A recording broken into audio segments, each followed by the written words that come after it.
Hika ang inabot ko ng piliting sumabay sa'yo hanggang kanto.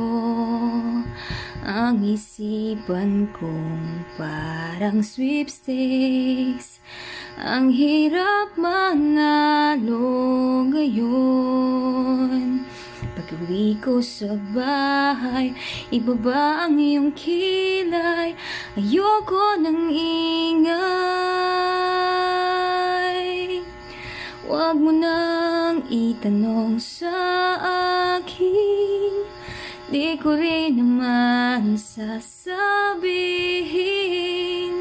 Huwag mo nang itanong sa akin, at di ko na iisipin.